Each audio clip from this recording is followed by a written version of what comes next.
Hello Tube Dwellers and welcome. I'm the Arcadean and this is MAbinogi Duel.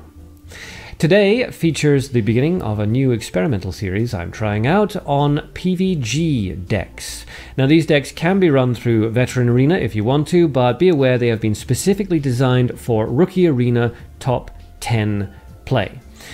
So, given that this is the inaugural video, I figured we would showcase my favorite cards of all time, the Warlords. I love these guys. I've loved them since they first came out. I've loved them through their buffs, through their nerfs, through the good times and the bad. And they are always my go-to cards for PvG and PvP as well when I want to have some fun. So, let's dive into the deck and see what it looks like, shall we? Now, as always, with all PvG decks, there are two variants. The manual one that you will take into the arena yourself and you will get your 10 consecutive wins with. And the second variant is the Ghost deck, where you strip out all of the tactical cards and replace them with powerful but simple cards that the AI can use to its best advantage. Now, if all you're interested in doing is getting into Platinum, you don't need to worry about Ghost decks. Get your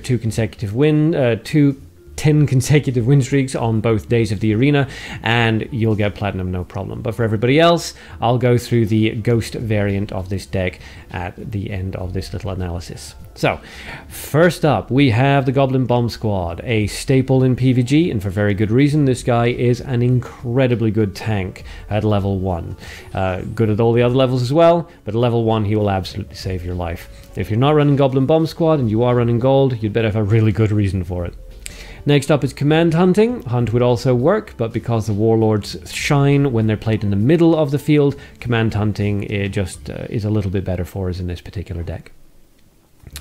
Next is Surprise Attack, low-cost single target removal spell. You always need those.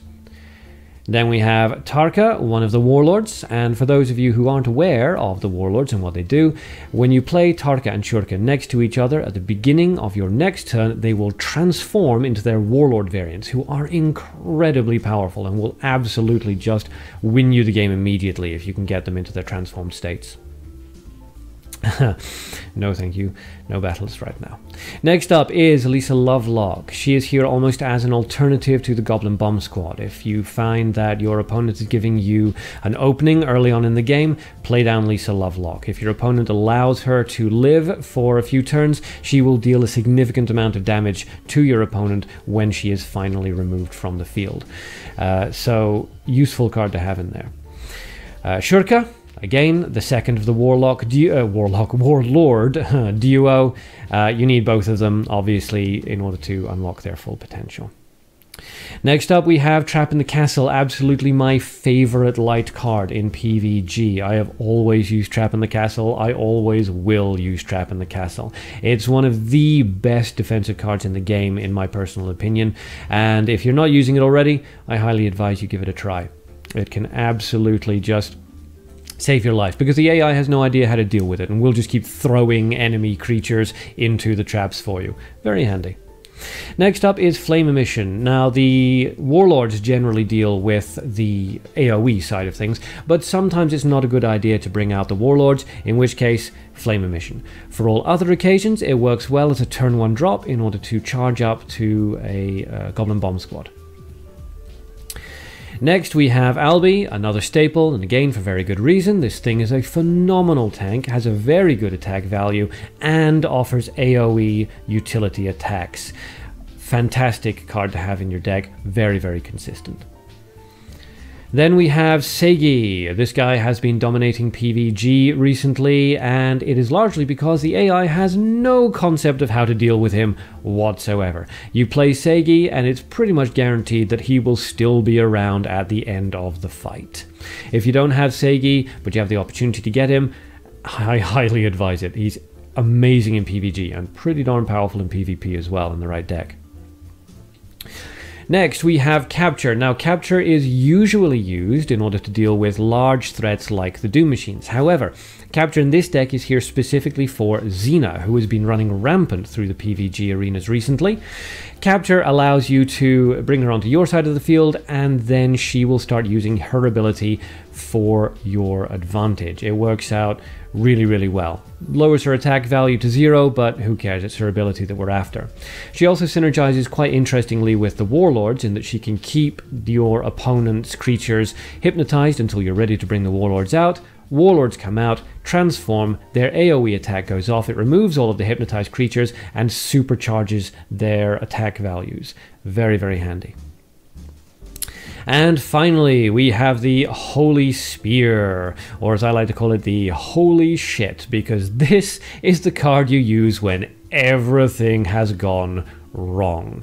Your opponent has flooded the field, you have absolutely no answers, you're within fatal range, you see your consecutive wins just disappearing like mist in the sun. You throw out the Holy Spear, you just say, nope, not dealing with this, we're starting again, and just wipe the field clear.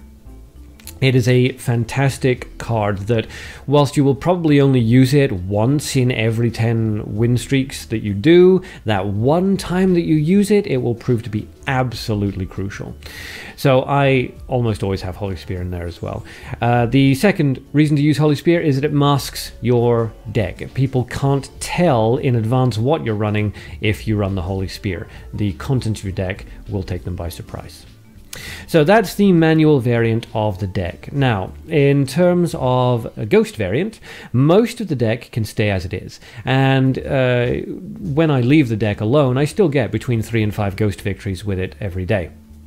However, if you want to maximize your chances of getting into the top 10, then you'll need to make some replacements. First of all, you will need to replace the Warlords. The AI will not use them correctly. It will not play them at the same time, and it will not play them next to each other. So get rid of the Warlords. So for Tarka, I advise replacing her with either a Gold Mirror Ghost +1, another Goblin Bomb Squad, a Gold Albi, or a Gold Albi +1. All of those would work just fine. The same goes for Lisa Lovelock. You can keep her in if you want to, but if you change her out, Gold Mirror Ghost +1, Goblin Bomb Squad, Gold Albi +1 are all excellent replacements. For Shurka, you can replace him with a Nature Goblin Bomb Squad +1, or a Nata, or an RR Lurker.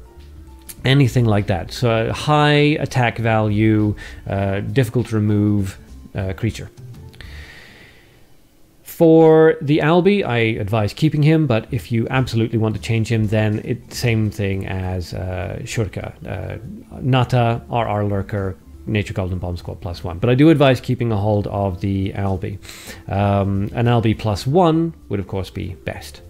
Next up is Segi. If you don't have Segi, Skathach is also an excellent choice. If you don't have Skathach, then if you're playing manually, a Mage 39 years old will work well, and for the Ghost variant, a Windblade Teon will work well. Do not use a Windblade Teon in your manual version, because he will push the Warlords out of the way. And apart from that, you can keep the deck pretty much as it is. So that's the manual and the Ghost variant of the deck. Let's jump into the last 2 fights of Rookie Arena and see how it does. Alright, fight number 9 is where it starts to get tricky.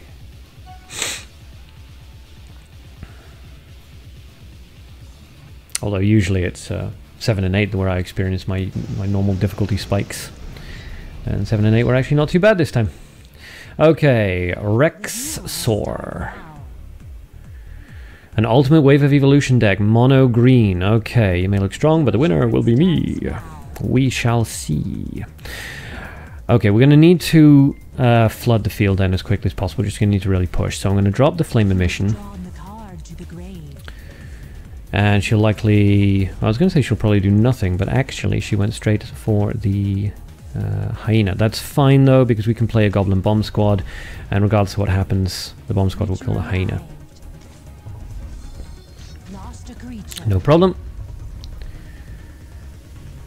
Okay, now she is almost certainly going to want to level up, so I think what we'll do actually is we'll play the Albi. She'll almost certainly level up now, which she does. Good. The Eagle will do nothing to the Albi. We'll level up. Albi will kill the Eagle. And we should be in the lead experience now, which we are. Good. Eagle Leader comes out. I'm happy with this, honestly. It's just wasting resources for her. Level 2, our surprise attack will take care of that Alron. Bye-bye. and we'll continue to charge up. We want to get the Warlords out onto the field ASAP. We've got more gold than we know what to do with now, though, so I'll play Lisa on the next turn just to keep the pressure up onto the HP. We may not even need to bring out the Warlords. Earthquake activates, but is a bit of a wasted move, unfortunately. Lisa comes out, we'll put them both at the end, and that way I can be sure that I can place at least one of my Warlords in the middle, and then the other one on whichever side is the safest. Hyena King comes out, happy enough with that. Lisa continues to charge, we're going to get 10 damage off. We can't quite bring out Shurka, but I think what we're going to do is discard the capture and bring out both of our Warlords now. So, and we got, Rexor. We just got a ghost victory against the guy we're fighting now. That's awesome.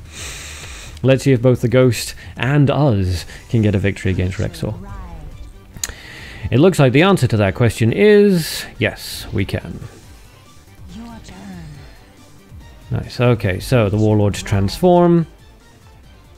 I will revive, because if we can just quickly kill one of these guys with a surprise attack, which we can just end this fight right here and now.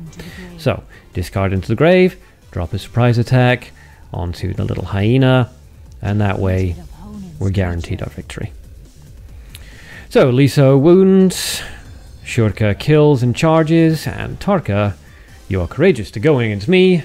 Lands a finishing blow. So, haha, we actually managed to get both a manual and a ghost win in the same fight. That's always fun. Ultimate Wave of Evolution deck. Very interesting. I'm wondering if the Wave of Evolution title is actually a bluff, and the idea with the deck is to rush aggro, because it certainly took me by surprise.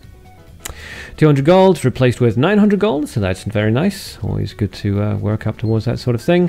And that gets us our 9th consecutive win with 12 overall victories, thanks to 3 ghost victories while we've been doing this. Yosh. Okay, win number 10. Well, hopefully. Fight 10, anyway. 10th consecutive win if we get it. Fingers crossed. Let's see who we're going up against then. Pogoba, rank 69th, good lord. Okay, so yeah, this guy should be pretty high level. Using the Elisis hero, so we can expect some buffs. Yep, okay, capture deck level 10. Must be a dark capture deck. We start out with light though, which is perfect. So let's discard the Flame Emission. It's our most expensive gold card, and that way we're ready for both Trap in the Castle and Goblin Bomb Squad. She charges, which I like. I like that very much. Thank you. We'll charge as well, getting some gold. Beastkin Jones comes out. Interesting. Interesting. Okay. Okay. He transforms whenever anybody else transforms, so we will drop, I think, the Bomb Squad. And then we can apply a trap later, if necessary. Alright, that's the skeleton. We don't really care about that. Your turn starts now. Now, the question is, do we want to level up and take the skeleton's hit, or do we want to play something like a Segi? I think the answer is we probably want to play Segi. She's going to level up. It is a bit tricky though. She's going to level up. There's nothing here that actually outright kills that thing. But let's drop Segi because it lures out removal spells. Because the AI is not smart enough to realize that this is, you know, it would be a bad idea to removal spell. Lost a creature. Okay.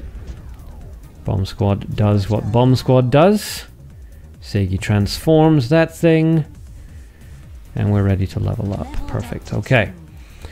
So, Segi gets the shot through, which means that we're dealing about the same as Jones, but we really do need to defend against that. That's... well, it's not ideal, but it's not the end of the world either. Your turn. Okay. We can remove Jones. Yeah, I think what we're going to do is we're going to surprise attack Jones and command hunting. Yeah. Yeah, okay. Let's command hunting. Well, we'll just command hunting Jones and surprise attack the bomb squad. It doesn't really matter which way around we do it. Oh, except it does. Oh, I'm an idiot. Oh, why did I not... why did I think that would work? Oh my goodness. Of course you have to do it the other way around. That's why I originally said surprise attack Jones and command hunting the thing. Oh, yeah. Okay. Well, we'll just surprise attack the bomb squad then, because that's our biggest opponent. That's what comes of trying to think 2 moves ahead, not focusing on what you're doing in this particular move.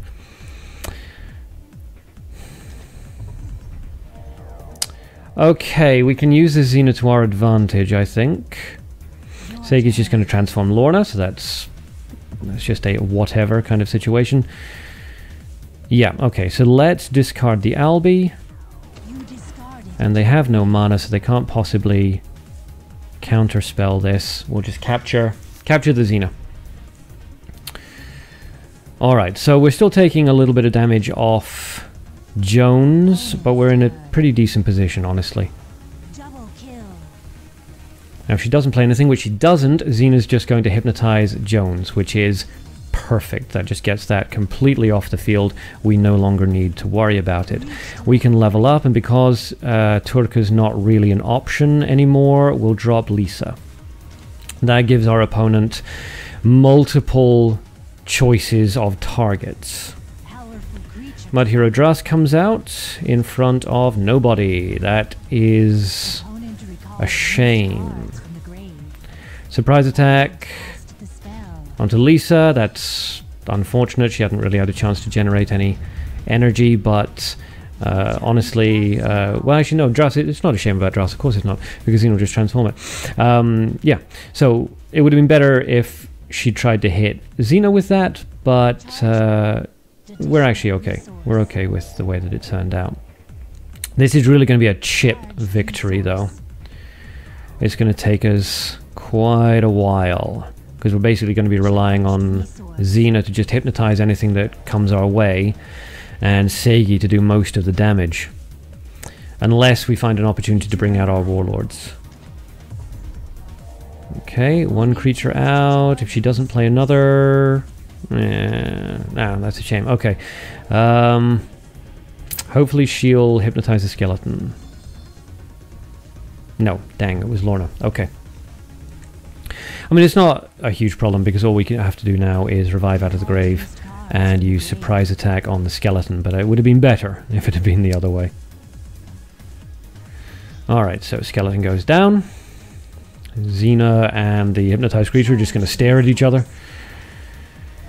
And we will just continue to try to charge up towards our Warlords, because our opponent is pretty low on resources now, keeps reviving, which hurts herself.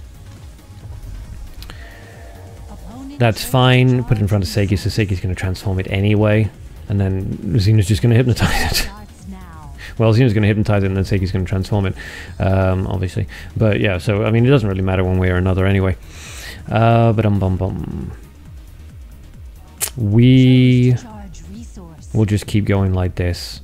I mean, I could discard into gold in order to get Tarka ready to go, but honestly, I just want to play this defensive for the moment.